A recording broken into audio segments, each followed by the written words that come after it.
So beautiful what they've done there. And now we're going live to Tzfat, where we are joined by another special Kabbalist, a woman, a mystic, a friend, Miriam Cohen from livekabbalah.com. Hey, girl, I miss you.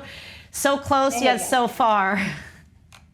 Amazing to be here, and thank you so much for having me here. Of course, Miriam. All right, let's talk about Francisca Sarah, who I didn't hear about until now, and I know a lot of things about Tzfat and Isaac Luria and everybody. So let's talk about the fact that this was a very special woman during the 16th century in Tzfat when a lot of things were happening. I mean, in 1572, they thought the Mashiach was coming. Exactly, yes.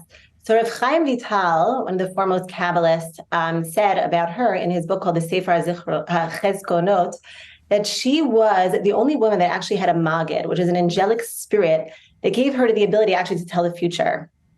And this angelic spirit is actually created from one's own good deeds. So we see how righteous, how holy she was as a woman, that many men and rabbinic figures and holy righteous people would come to her actually for blessings as well.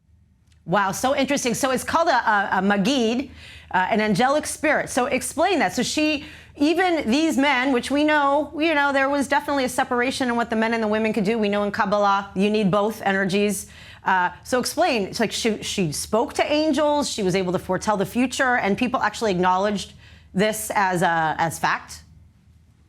Yes, this was recorded in Chaim Vital's teachings, and she's one of considered the mystics of Tzfat, yes. Wow, incredible. So what are some of the other things that she did? I know a lot of men kind of went to her, to give her insight. Things came true, and they actually treated her like a woman of valor. So did people, from what you've been able to glean, go to her for things that are a little different than they went to, Isaac Luria and the actual rabbis themselves?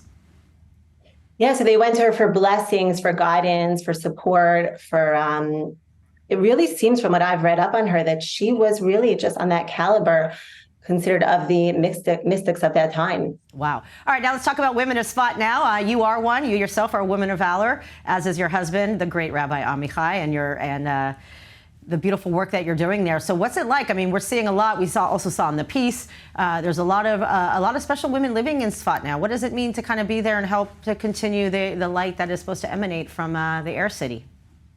Yes, very, very big blessing to be here. Really, Tzfat is the city of Kabbalah. And when we're living in Tzfat, we're actually in tune to that deeper essence of reality. Kabbalah is the existential truth of reality, the building blocks of creations.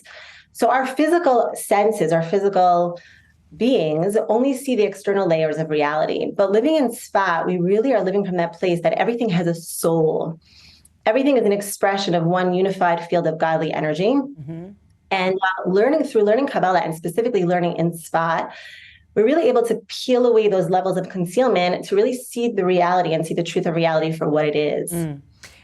Really a very big blessing to be here. And there are very many righteous women here in Tzfat today, and all of them are learning, really learning mystical Torah and learning Kabbalah. Right. Well, also and beautiful because, we know throughout history that it was always like in Kabbalah, the men were only able to study it when they turned 40. And you have a very special man as a husband who has always embraced your divine feminine and sharing in this knowledge. And you both have grown together, and you do so much through livekabbalah.com and the school that you're able to provide. Tell us about that and kind of, what you have, in store for the next year. So I think in general, the world has really shifted in terms of learning Kabbalah. Well, you said it used to be something that only men would learn, and maybe at the age of 40. But actually, the Lubavitcher Rebbe actually said in the year 1992 that through our work in these 5,000 years of exile, we've actually, and bringing godly consciousness into the world, and through learning Torah, which is God's infinite wisdom, and performing his commandments, his mitzvot, which is God's infinite will for the world, we've actually refined and elevated the actual fabric of creation. And therefore, what I see in Live Kabbalah is that the entire world is much more receptive to these teachings right now, specifically in this juncture of cosmic history. Mm-hmm. And Arizal, said that now is the time we have to spread these teaching to the masses, because it connects us to the Eitz HaChaim, the tree of life, and we see how much darkness there is in the world and how much we need these teachings. Right. Especially now, because we know in this kind of this process, all the sages have said, the Messianic process is extreme polarization, darkness, confusion. The only way the light could come in, you have a dark room, all you got to do is light a match and there's light, even if it's not the light of the studio, for example. So why is also this such an important cosmic time in history? It's a critical juncture in the world, and we're seeing it in Israel every day. There's a lot of tension, but we also know there's a lot of light. Absolutely. And I think it's so important as women to really connect to these teachings with the power that we have of women. As the Arizal says, that right before Mashiach, there's the rise of the feminine energies in the world. And it said that through righteous women, women were redeemed from Egypt, and through righteous women, we're going to be redeemed in the future redemption. And the Arizal also says that this generation, we are reincarnations of the souls that came out of Egypt. So it's so vital in our generation, specifically as women, to be learning this mystical dimension of the Torah. Wow. And specifically, Kabbalah is actually feminine in its essence. So they're feminine and masculine, we think of as genders, but they're actually energies, spiritual energies that make up the very fundamental core energies of the world. The feminine energies are called the mashpia. The masculine energies are called the mashpia, the contributor or the giver. And the feminine energies are called the makabel, which is the receiver.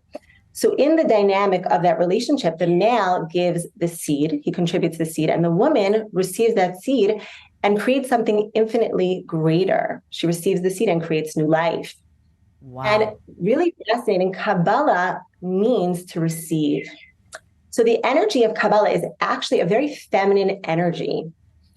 And that's why specifically at this juncture in history where the feminine energies are rising in the world, it's so important for us to learn Kabbalah, but learn it really from the feminine perspective. That learning Kabbalah in our generation, in this time in cosmic history, is not just learning about it in an esoteric way, but it's actually learning it in a way that we receive the information, we expand upon it, we embody these concepts, we integrate it into our everyday lives to influence the way we connect to God, to ourselves emotionally, in our relationships, in our business dealings, and to the way we relate to the entire world. So that's why really also, Bina, Malchut, those are feminine energies. And even your husband has said, like the bride, they talk about the Shabbat, the bride in the Zohar. The bride is the female and that needs to go up to meet that energy, right? It's like a marriage of masculine and feminine to bring a new age, right?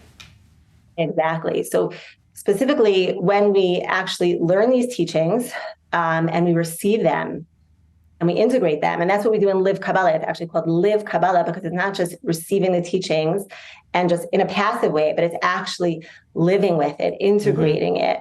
And that brings so much light in this darkness, so vital in this time, as the Arizal says. It really connects us to the tree of life, the Eitz HaChaim, so vital in this dark world. And and it's so Keep powerful. Shining, girl. Keep shining, Miriam. Thank you so much. I wish we could go on and on, but I'll see you in spot soon. All right. Thank you so much for having me, Emily. Thanks. All right, we're going to take a short break. Don't go anywhere. When we come back, we have much more for you on Holy Land Uncovered.